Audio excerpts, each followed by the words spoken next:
world was young, the mountains green, no stain yet on the moon was seen. Then with a crash came a great ringing shout. Ra, boom, ra. 3 rings for the elven kings under the sky, 7 for the dwarf lords in their halls of stone, 9 for mortal men doomed to die, 1 for the dark lord on his dark throne in the land of Mordor where the shadows lie. 1 ring to rule them all, 1 ring to find them, 1 ring to bring them all, and in the darkness bind them in the land of Mordor where the shadows lie. It's talking about Tolkien, Ben. It's talking about Tolkien, Nate. The only podcast that can take 12 pages of a book and stretch it into over an hour of content. Goddamn right. That takes talent. Well, there's just so much. It's so dense. Every frame just has so much. I don't know if anybody remembers that joke from the behind-the-scenes footage of the making of The Phantom Menace. Or, more likely, you saw it in Red Letter Media. Yeah, the Mr. Plinkett. Yeah. No, well, we're back with Chapter 7 of Book 5 of Return of the King, The Pyre of Denethor. I'm sure it'll be fine. It kicks off immediately with some of that World War I was totally normal stuff. Yeah. Everyone goes through it. So Pippin, if you don't remember, we last left off where Pippin was looking for Gandalf because Denethor. Yeah, we've been switching between those two hobbits for a while. Denethor had gone insane. Pippin made it all the way down to the gate where he saw Gandalf about to face off with the Witch King. And then the Witch King withdraws because Rohan. There's a horn in the distance. Horn. Yeah. And never in after years could Pippin hear a horn blow in the distance without tears starting in his eyes. I wanted to get that quote in because I'm going to put the toasters in again.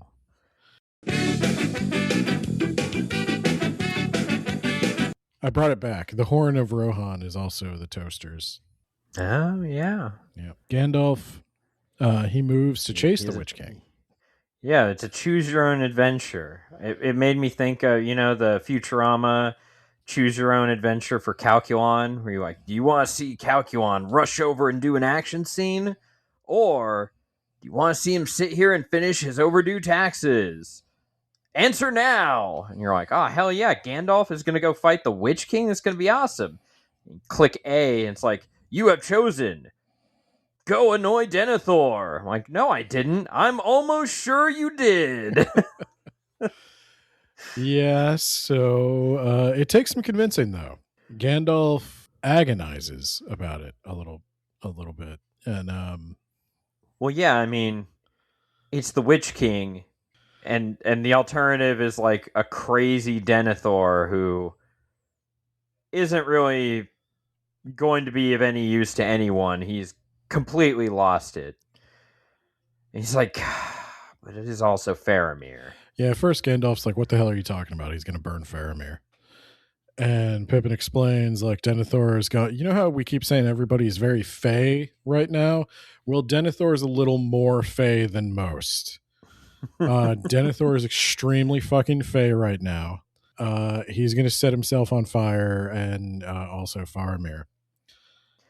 And Baragond will later say, like, well, we saw a weird light in his study.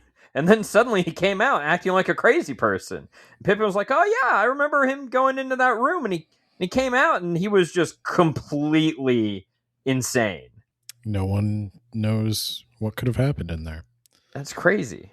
Gandalf, he looks at Pippin, he's like, I could do this, Pippin. I could save Faramir, but if I do, I sense evil and sorrow will come of this.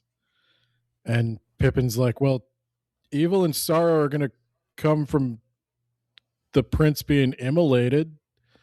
So that's, something to consider. And Gandalf's like, I don't know, Pippin. If I save this person, I have a feeling another person might die.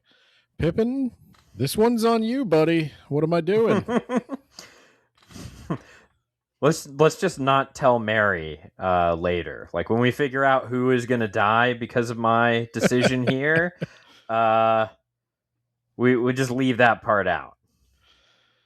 And then, to be fair, you look at it from a utilitarian standpoint. Who had more years left? Probably Faramir, So, and Theoden, he got to die proudly in battle. He will no longer be ashamed in the mighty company of his ancestors.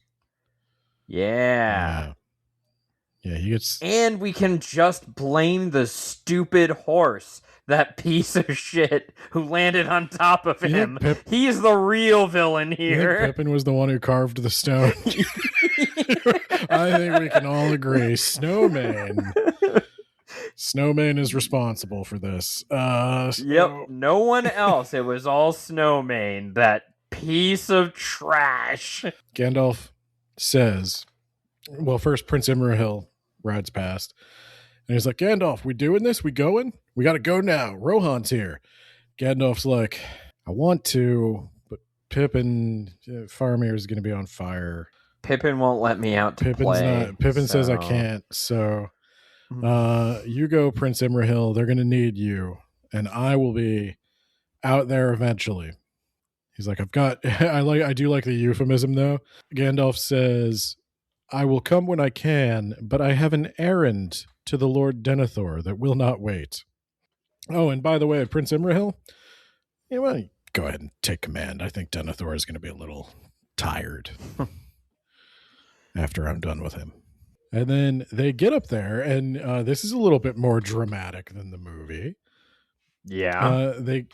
He rides straight up the stairs. But I assume that's because did the movie just cut Baragon out entirely? Yeah, I don't remember him being in the movie because, I think they cut out Prince Imrahil, right? There's a guy credited as Imrahil, but he doesn't get speaking lines. He's in the background and no one pays him any mind. He might have a speaking line, but they don't name him as the prince. In Jackson's defense, I think we're a little confused by Imrahil's title. And I got to imagine... Yeah, I probably should have just made him like a duke. Would have just cleared that all up. But yeah, maybe he's like maybe he's a petty king, which is kind of like a duke. Yeah. But, whatever. Prince just sounds cooler. So they were hoping to find a guard at the gate who would have the key. And Pippin was kind of hoping that Baragon would have held out for him. But Pippin's a little worried now that he doesn't see anyone at the gate. That Baragon's gone. Oh, but look, there's the porter bleeding out on the ground. And Gandalf is like, God damn it, Sauron's influence is at work even here. Yeah, the enemy found his way into the city after all. And then he hops off Shadowfax and he says, Shadowfax, go chill in the stable. We should have ridden to the fields long ago, but other matters delay me. And then they come towards the, I guess, mausoleum that Denethor is locking himself in. And the servants that Denethor sent to bring wood and oil and, matches, they're trying to get in to burn him, but Baragon is like killing them as they approach. Baragon is like, I can't let you guys do this. I can't let you just burn Faramir alive. And yeah, Faramir is the sticking point. Denethor, like, And Denethor standing there in the black and silver of the tower. 2 of the guard had already fallen to his sword. And then you can, as they approach, they can hear Denethor on the other side of the door of the mausoleum. You don't have the balls to grill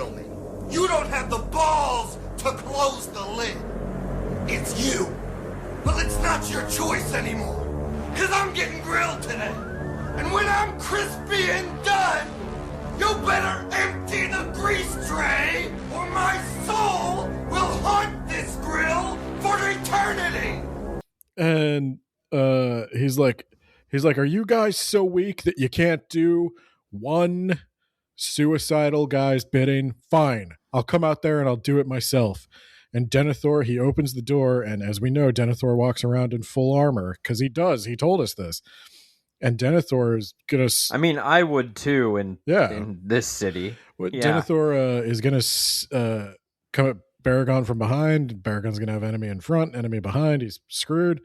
And then Gandalf uses his force powers, sends the sword flying from Denethor's hand. Denethor looks legitimately shocked for a moment. I'm not sure if he was shocked because he didn't know that Gandalf could do that, or he didn't think Gandalf would do that. Yeah, what did you expect? Gandalf has used his powers on Denethor. Yeah. Well, and it is an interesting point, because Gandalf does not use his powers lightly. Gandalf does not use magic willy-nilly. He always uses what is appropriate to the situation, and he did it in this case because he wasn't going to let Baragon die, but he couldn't cross the distance, so he used magic. And I really honestly don't know. Denethor is amazed, which in Tolkien's older English does not contain like a good connotation. It just means like stunned. And they talk. They have a nice long talk, actually. Yeah. About what a rat bastard this wizard is. I know what you're up to. You're bringing in someone to replace me. I've been running this city, and before me, my father ran this city, and his father, and one of my sons was going to run the city, but they're all dead now, and you're bringing in some asshole ranger to take my place. I would never step down for him, even if he could prove he was from the line of Isildur. Yeah, and that really is where Denethor crosses the line. As he's ranting, Gandalf walks in. Like, he walks past Denethor as Denethor is still yelling at him. And then Gandalf revealed the strength that lay hid in him. Even as the light of his power was hidden under his gray mantle, he leapt up on the sticks we used to start a fire, and raising the sick man lightly, he sprang down again. So Gandalf just princess carries Faramir, jumps down, turns to Denethor, and he's like, you can't, you don't have the authority to deny the return of the king. And that's when Denethor breaks his oath. Which is, he is a steward. His fathers before him were stewards. They ruled only while the king was away. And if he intends to deny the return of the king, he is breaking his oath. And you never break an oath. It never goes well for the oath breaker. That's when Denethor... you might remember that Denethor was laying down on a slab at one point in the last chapter, being very dramatic, very goth. And he had his head like on a rock that he was using as a pillow. Well, that was no pillow rock. That was a palantir. I like how he keeps the palantir in the equivalent of under his mattress. And he says to Gandalf, not knowing that Gandalf also had a palantir, I guess, which is kind of funny. Didst thou think the eyes of the White Tower were blind? Nay, I have seen more than thou knowest, grey fool, for thy hope is but ignorance. And that's Gandalf's point, or that's Denethor's point, is, look, you could pretend to all these people that you know everything, that you've got it all in hand, that you know more than everybody, but I've seen it. I've seen the armies of Sauron. We can't win. Not with that We're attitude. utterly fucked. He's got,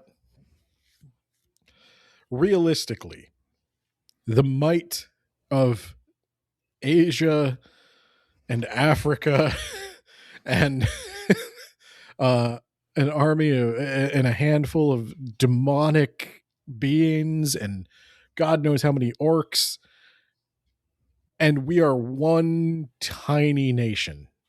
And he's like, it's just not even conceivable that we could win this. And the fact that you think we can proves you're dumb. And anybody who follows you, they're as screwed as you. Gandalf, he is like, well, you raise some interesting points. You know, I'm still not going to let you kill Faramir, but you have softened me towards letting you kill yourself. Yeah. So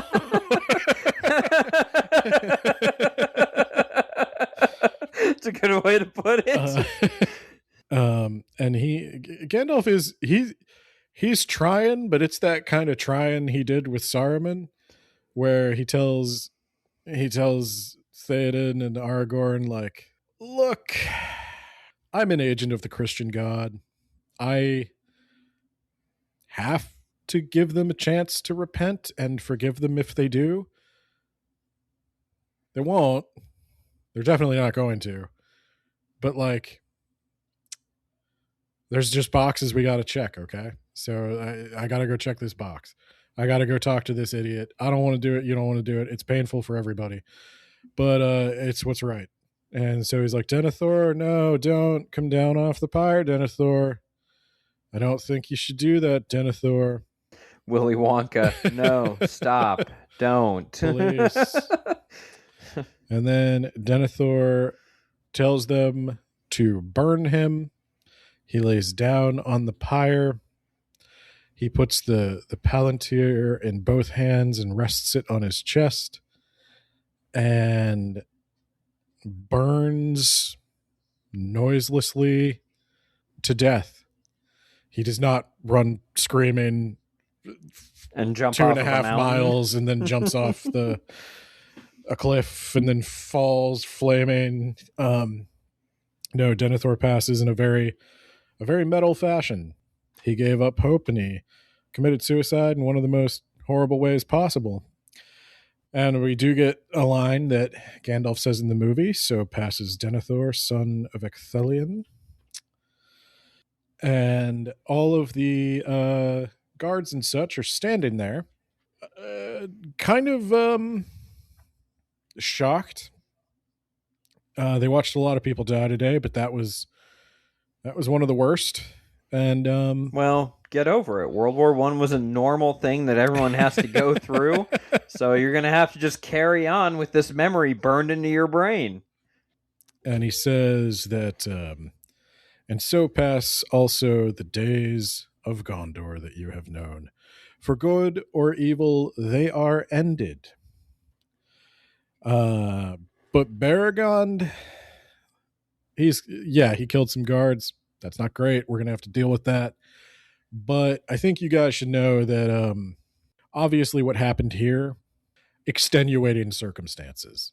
Like maybe Baragond has to resign, but I think if you're asking me, he still gets to keep his gun and his badge. I was going to say, if you're asking me, Gandalf, and by the stupid looks on your faces, I can tell you are. Yeah, who else has the authority here? I'm suggesting, this is the tone. So in the movie, Gandalf obviously beats the shit out of Denethor and takes command. In the book, they are loyal to Denethor, not Gandalf. And so Gandalf is taking the tone of, I suggest, not I order. I suggest Baragond be allowed to accompany Faramir to the Houses of Healing, where he can continue to guard him, since he has done some objective opinions, a better job of guarding him than anyone else. And so they come to the houses of the healers, and this is one place. It's actually interesting to note, and probably another of Tolkien's war memories that he calls out, is that the houses of the healing are the few women who had been permitted to remain in Minas Tirith are working as healers. They're either nurses or apothecaries or whatever, and they're assisting, which is probably in World War one of the few places like near the battlefield a soldier would have encountered a woman. And Gandalf, he goes and he looks over the edge, and he seems to see with the sight that was given to him all that had befallen. And when Eomer rode out from the forefront of his battle and stood beside those who lay upon the field, whoever they may have been, Pippin, this is the thing, Pippin. That's what I could have stopped. It was the horse. We all saw it. Saw who Shadowmane had fallen on. Snowmane. Or just We got all. I'm sorry. We must always remember the name of that Shadowfax bastard horse. Shadowfax and Snowmane. Sorry, Theoden. So Gandalf sees that Theoden has been killed, and realizes that this was the choice he made, Faramir over Theoden, and he wraps his cloak around him and he sighs. And Gandalf says to everybody that things of great sorrow and great renown have come to pass. Shall we weep or be glad? Beyond hope, the captain of our foes has been destroyed. And that horrifying sound you heard and the ghost raising into the sky, that was the Witch King dying. But it didn't come cheap.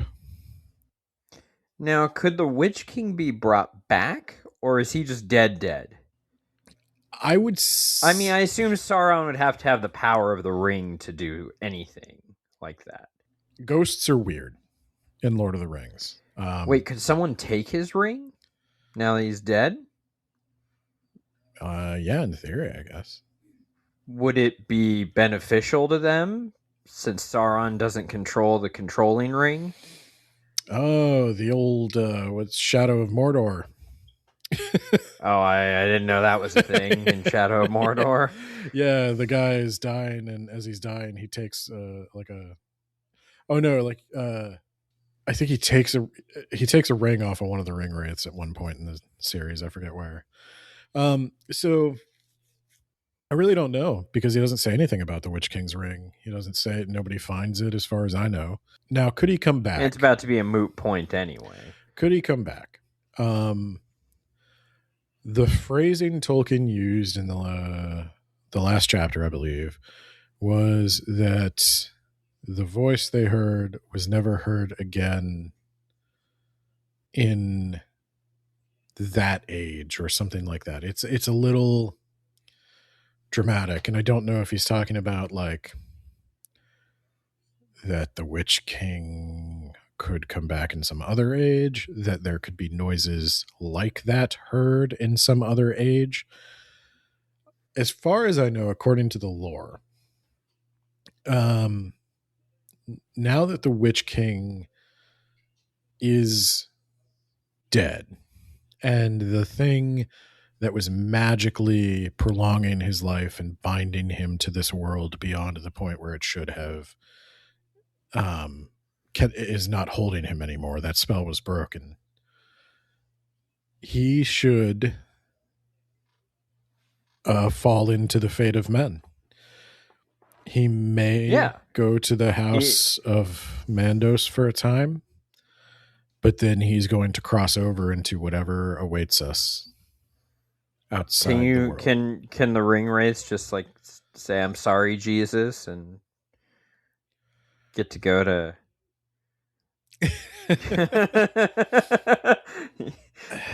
It's, I don't know. I mean, it's tough to Tolkien is purposely vague on that. No one knows what happens to the souls of men. No one knows where we go or what they do, but it would be up to Iluvatar. Is there,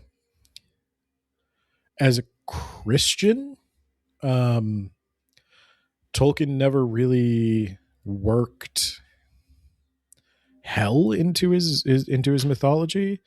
Eru Iluvatar never specifically mentions anything about damning anyone, not even really Melkor. He tells Melkor that, in time you're going to see that there's really nothing you can do that isn't ultimately part of my plan. There's nothing you can twist. There's nothing you could do. It hurts me that you want to rebel against me, but in time you're going to learn that I'm right. And fuck you, Dad. It's kind of that. I mean, Melkor is rebellious, and as Satan is, or Lucifer is rebellious in like Paradise Lost. But I don't get the vibe. I don't want to put words in Tolkien's mouth, but I've known a lot of Christians who maybe don't super follow the church's teachings on hell in their hearts. Whoa, what? What are you? What? I have known a lot of Christians who, if you get them to be honest with you, their private belief is that judgment maybe isn't final. Maybe you do need to be sentenced to a period of punishment, but ultimately, punishment fit the crime. Yeah, ultimately, would you ever be capable of rehabilitation and redemption? I think a lot of people think that you should. I don't think it should be. And even if like you repent, I mean, part of repenting, a thing that bothers a lot of other people is that, like, if on his deathbed Hitler confessed his sins, does he go into heaven? I think a lot of people would also say that, like, even if there's a path to redemption, it's going to be a long walk for you. Dear God, whoopsie daisy. Yeah. So, yeah, it's a complicated thing. And I really don't know what Tolkien thought theologically on that. As far as I know, baked into his mythos, there's a lot of room for imagining what might happen to the Witch King. Could he be healed and rehabilitated at some point? Maybe. Is he damned to hell? Maybe. But considering that Morgoth... Fate of man. The interesting thing is, considering that Morgoth is the Satan figure, and in his letters, Tolkien even explicitly refers to Morgoth as a satanic figure. Morgoth is not in charge of hell. He is not in charge of punishing damned souls. Well, it doesn't make sense that Satan would be in charge of hell. Yeah. I mean, a lot of that comes... I mean, Dante's Inferno puts him in the ninth circle. A lot of the imagery we have of Satan and hell is from sources outside the Bible. South Park. Paradise Lost, the Divine Comedy, Greek Hades. Now, there is a kind of Hades in this. That the halls of Mandos are a kind of underworld. And there may be tiers of comfort within that underworld. And it's possible that the Witch King is going to spend some time there in one of the less comfortable scenarios. But yeah, ultimately, is there a way back for him? I don't know. Theoretically. Not for us to decide, Ben. There's a belief. But if God wanted to give me that power, like, I'm not going to say no. There's a belief that the elves have. This is not confirmed to be like canon. It's just Oh, great. We're going to hear what the elves have to say about humans again. Oh, they're smelly. Oh, they don't grow trees as cool as we do. well. So the truly uncomfortable things, the truly uncomfortable thing for the elves no. is that though Really? they exist forever in quotes, they really exist till the end of the world. And they're not promised anything after that. They don't know what's going to happen to themselves when the world ends.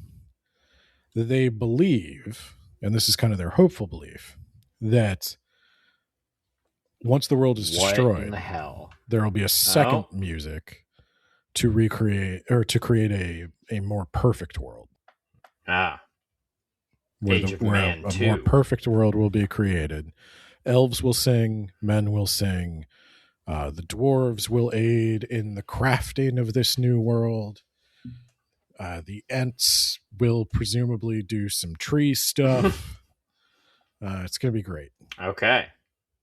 There is an important bit that I'm going to read a little bit from, because there's a lot of confusion because of the movie over Denethor's character. What Denethor was capable of, why Denethor despaired the way he did. And Gandalf actually offers some insights into that. Though the stewards deemed that it was a secret kept only by themselves long ago, I guessed that there was in the White Tower at least one of the 7 seeing stones. In the days of his wisdom, Denethor would not presume to use it to challenge Sauron, knowing the limits of his strength. But his wisdom failed, and I fear that as the peril of his realm grew, he looked into the stone and was deceived. Far too often, I guess, especially since Boromir departed. He was too great to be subdued to the will of the dark power. He nonetheless saw only those things which that power permitted him to see.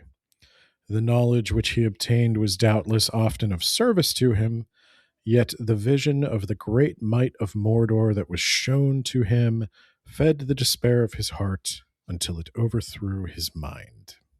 The algorithm got him. He doom-scrolled himself into hopelessness, and even though the chat GPTs of the world, the Sam Altmans and the podcasters and the TikToks, they couldn't directly control him. They couldn't make him do anything. They could show him a version of the world that he couldn't imagine himself living in. And that ultimately is what caused him to go insane. Yeah, that's our fate. That's the fate of man right there.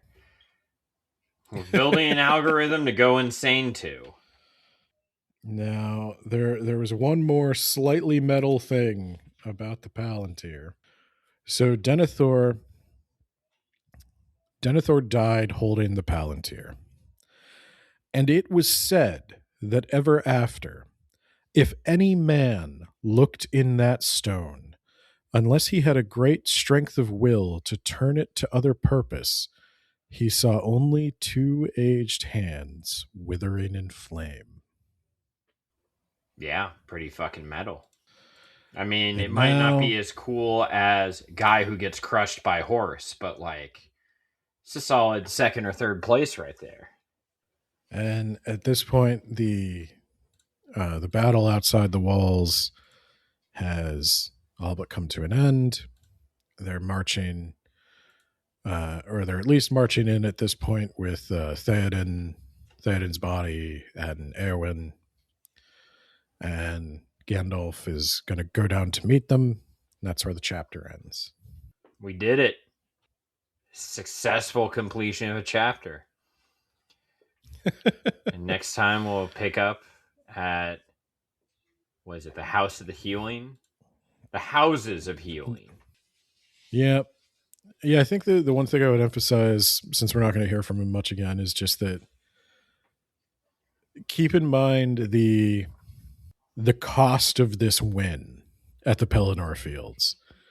In the movie, it doesn't seem like Denethor was much of a loss, but he is. It's the guy who knows all the defenses. It's the guy who planned all the defenses, and he did a pretty good job, as good as anyone could have. That's a big deal. And Theoden was a tried and true battle commander. Everybody loved him. He's a lot more emotionally stable than Éomer. Like, Éomer's not bad, but you could tell Éomer acts young. He does reckless stuff. So we lost the two great leaders of men in this battle, and I'm getting this some was just deja vu here. Yeah, this was just wave one. There's going to be another wave coming. So even though they lost the Witch King, we lost two guys too. And remember that thing about Osgiliath is, we could bleed him, but every loss we have is gone for good, and every loss they have is just, okay, 2 weeks and there'll be another guy. Yeah, so if you go down in the fight, try to take like 10,000 of them with you, and we got it. The battle's as good as won if we can do that. Yeah. So I emphasize that Denethor's position was based in logic. He ultimately is wrong, but only because some crazy shit happens that nobody except Gandalf could really anticipate. So, with that, The road goes ever on and on, down from the door which began. Now far ahead the road is gone, and I must follow it, if I can, pursuing it with eager feet until it joins some larger way, where many paths and errands meet. And whither then, I cannot say.